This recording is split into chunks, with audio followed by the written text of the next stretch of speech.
Jingle jingle జా. Jingle jingle జానా? Yeah. ఏంటా భాష? కొంకిణి.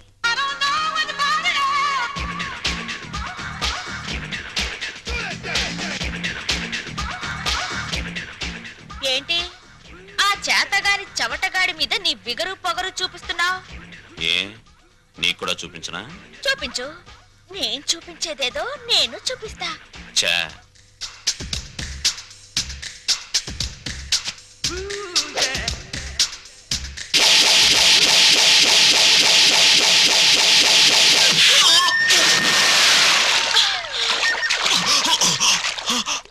అమ్మనే అమ్మమ్మ. జింగిల్ జింగిల్ జా. ఇది బొమ్మన చందన సిస్టర్ ఆఫ్ వందన. అలాగా? నాకు తెలీదులే. తెలీదా? మళ్ళీ చూపిస్తా.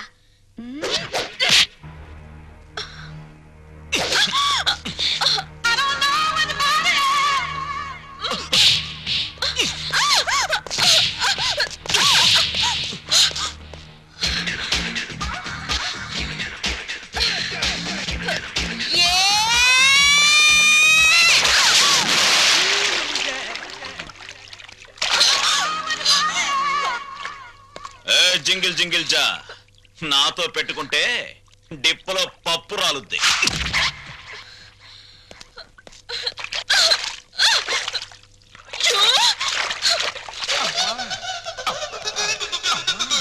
అమ్మా తల్లి, బుద్ధి గడ్డి తిని నీ చెల్లెలంటే ఆశపడ్డాను. తప్పైపోయిందమ్మా, తప్పైపోయింది. అది ఆడపిల్ల కాదు, ఒసే రావులమ్మ. నన్ను ఎడాపెడా పీకి నుండి 4 పీకి మళ్ళీ వాడి చేత 4 పీకించుకుందంటే. ఏంటి మా తింగరదే రంగాన్ని పీకిందా?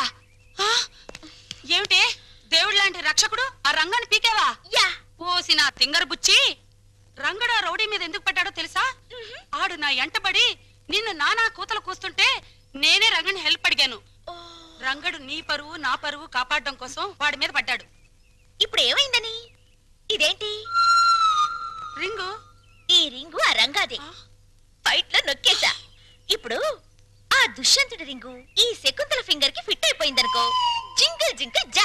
ఏమిటి జా? వాళ్ళ లెవెల్ ఢిల్లీ, మన లెవెల్ గల్లీ. వాళ్ళ ఎత్తు ఆకాశం, మన లోతు పాతాళం. అంత డిఫరెన్సా? యా. మన ఊళ్ళో రాములవారి గుడి ఉందా? అష్టలక్ష్మి గుడి ఉందా? వెంకటేశ్వరుల గుడి ఉందా? ఉంది. అలాంటి గుడి అన్నమాట రఘురామయ్య గారి ఇల్లు. ఇప్పుడు మనం ఆ ఇంటి వైపు ఒక లుక్ వేసామనుకో. వేసా. ఫ్యామిలీ సాంగే. బెడ్ మీద కూడా తీయకూడదని మా దొడ్డమ్మ చెప్పింది. ఇలాంటి వెధవ స్క్రీన్ ప్లేలు చెప్పే మా అమ్మని బాబుని టెంప్ట్ చేశావు. వాళ్ళు ప్రొడ్యూసర్ డైరెక్టర్లు అయిపోయి పెళ్లి సినిమా తీసడానికి రెడీ అయిపోతున్నారు. మంచిదేగా, పెద్ద హిట్ అయిపోద్ది. నేను చక్కగా తణుకులో సంబరం చేసుకోవచ్చు. పిచ్చి వేషాలు